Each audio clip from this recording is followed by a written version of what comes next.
بسم اللہ الرحمن الرحیم۔ السلام علیکم۔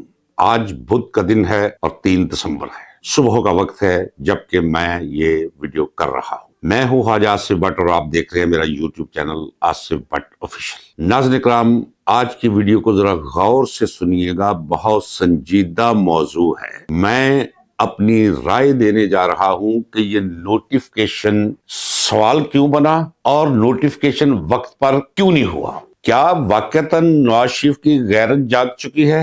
کیا واقعتاً شہباز شریف اور نواز شریف نے مل کر زرداری نے شمولیت اختیار کر کے یہ فیصلہ کیا ہے کہ فوج سے پیچھا چھڑوایا جائے، یا کہانی کچھ اور ہے؟ میں نے دیکھا ہے کہ اچھے بھلے سنجیدہ اور فہمیدہ سمجھے جانے والے مبصرین نے بھی جو موقف اختیار کیا وہ یہ ہے کہ ان کی خوشی چھپ نہیں پا رہی تھی کہ دیکھیے جی بالآخر نواز شریف نے چکمہ دے دیا، شہباز شریف نے دھوکہ دے دیا، نواز شریف نے مطالبات پیش کر دیا۔ اور مطالبات کیا؟ ایسے مطالبات کہ ان کی جرت نہیں کہ زبان بھی کھلا سکیں جنرل عاصم منیر اور ان کے رفقا کار کے سامنے، یعنی اس وقت ملکی معاملات پر حاوی فوجی قیادت کے روبرو یہ اور مطالبات پیش کرے۔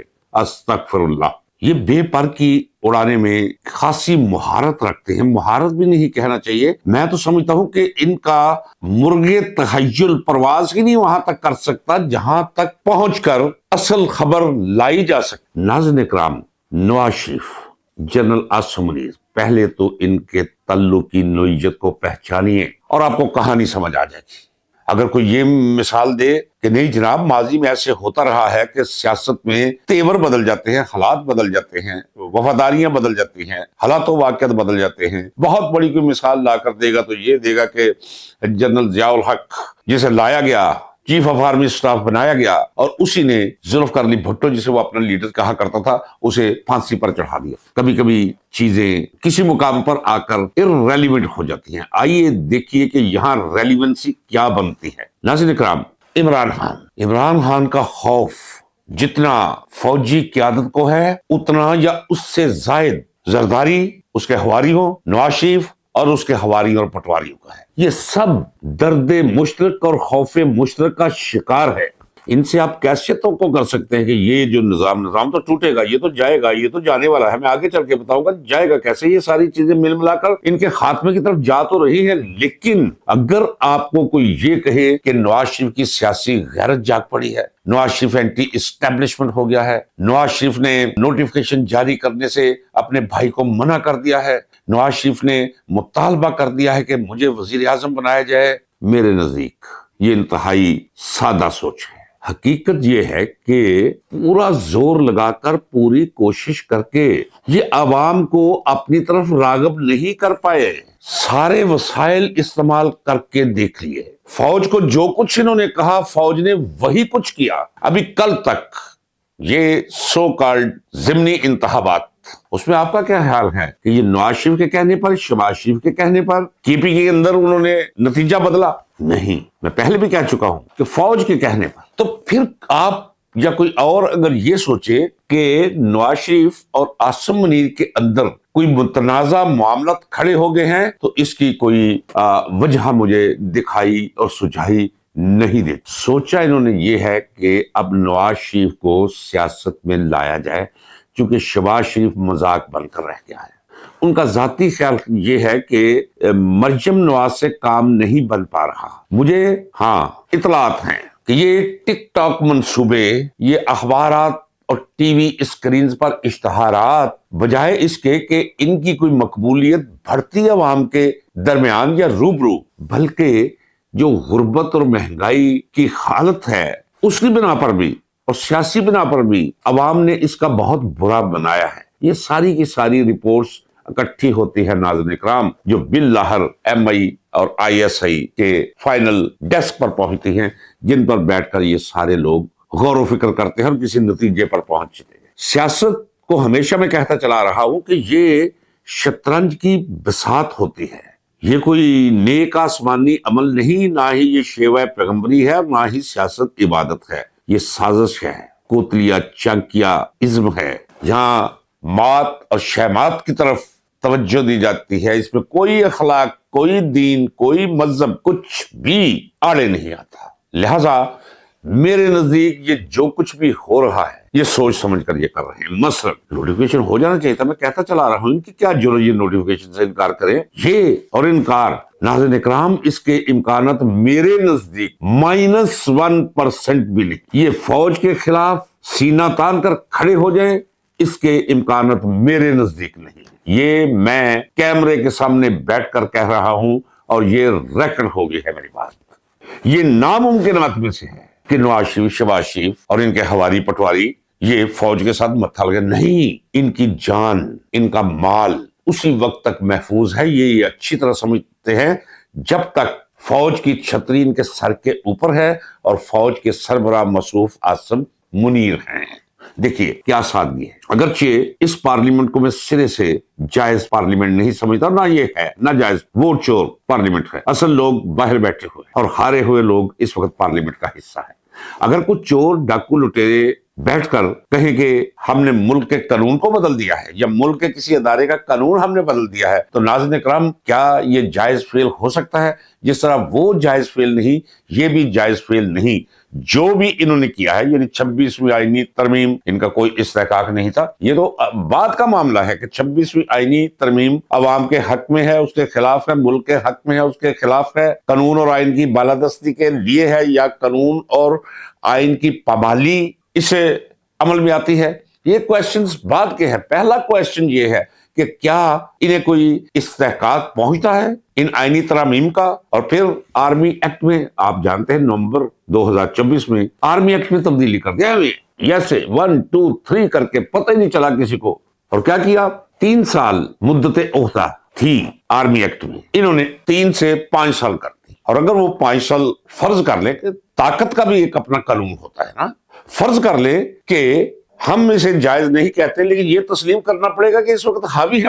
سمپل سی بات ہے، جب آرمی ایکٹ میں ترمیم کی وجہ سے مدت عہدہ 3 سال سے 5 سال ہوگی تو 2027 تک تو کسی نوٹیفیکیشن کی ضرورت نہیں. یہ میں کہہ رہا ہوں وسیعت ایک وکیل کے بطور ایک وکیل کے کہہ رہا ہوں، آئین کے طالب علم کی حیثیت سے کہہ رہا ہوں. تو پھر یہ سارا شور کیوں تھا؟ یہ سارا شور تھا نواز شریف کو نیلسن منڈیلا ثابت کرنے کے لیے. نواز شریف کو کہا گیا ہے کہ ان سے نہیں سنبھالا جا رہا، آپ واپس آئیں. ہاں، آپ مجھ سے پوچھیں گے کہ اگر ایسی بات تھی تو نواز شریف کو وزیر اعظم کیوں نہیں بنایا گیا اس کی خواہش کے باوجود؟ وہ اس لیے کہ فوج ایک ادارہ ہے، سب نے مل کر کولیکٹیو وزڈم کے ساتھ یہ فیصلہ کیا کہ یہ شخص گلے پڑے گا. اس وقت وہ ٹھیک تھا، ان کا خیال تھا کہ ہم کام چلا لیں گے، ان کا خیال تھا کہ صورتحال بالکل کمال ہو جائے گی، لیکن وہ ہو نہیں پا رہا. آپ دیکھیں، ذرا غور کیجئے، پنجاب آدھا پاکستان ہے. پنجاب کے اندر مریم نواز جو ہاری ہوئی ہے 60 70 80 ہزار ووٹوں سے ہاری ہوئی ہے، کوئی کیلیبر نہیں، کوئی اس کی سیاست میں ماضی نہیں، اسے لا کر چیف منسٹر کی حیثیت تھوپ دیا گیا ہے. اب وہ کیا کر رہی ہے؟ آپ ایسے کیا کریں کہ اہم راہ گزرتے ہوئے اخبار اٹھایا کریں، پھر شعبہ اشتہار والوں سے پوچھئے کہ یہ فرنٹ پیج پہ پر انچ، ایک کالم کا پر انچ ریٹ کیا ہے. یہ 8 کالم ہوا کرتے ہیں اور پورے کا پورا اگلا اور پچھلا صفحہ بھرا ہوتا ہے، اپنے بوتھے اوپر لگائے ہوتے ہیں انہوں نے. اور اہم اور تمام صوبائی محکمے انہیں حکم جاری کیا گیا ہے کہ بھئی آپ نے اپنی کارکردگی دکھانی ہے، آپ نے بتانا ہے کہ وہ پکڑتے ہیں، رات کو جا کر بتاتے ہیں، انتظام کرتے ہیں کہ آئیں جی آج آپ نے اسپیشل ایجوکیشن کے حوالے سے معذور بچوں کے اسکول جانا ہے. تو کہتی کیا ہے؟ یہ ناظرین کرام میں آپ کو اللہ کی ذات کو گواہ کر کے کہتا ہوں، اللہ کی ذات کو گواہ کر کے کہتا ہوں، 30 دفعہ کہتا ہوں، اللہ کی ذات کو گواہ کر کے کہتا ہوں کہ جن لوگوں کی ڈیوٹی لگتی ہے وہ بتاتے ہیں مجھے. ایک بچہ پکڑا جاتا ہے، اسے سینیٹائز کیا جاتا ہے، پتہ نہیں کون کون سے مارے جاتے ہیں اسے وہ کیمیکل، بالوں کے اندر، کانوں کے اندر، ناخنوں کے اندر، پھر اس کمرے کے اندر، پھر وہ عورتیں جو ہوتی ہیں استانیہ انہیں، اور اس کے بعد یہ بی بی ٹک ٹاک کراتی ہے تو آ کر ایسے کر کے منہ لگاتی ہے، فوٹو بنواتی ہے، آؤ گئی جی. 171 منصوبے یہ پیش کر چکے، 5300 ارب روپیہ خرد برد. کوئی منصوبہ آپ کو نظر نہیں آئے گا زمین پر.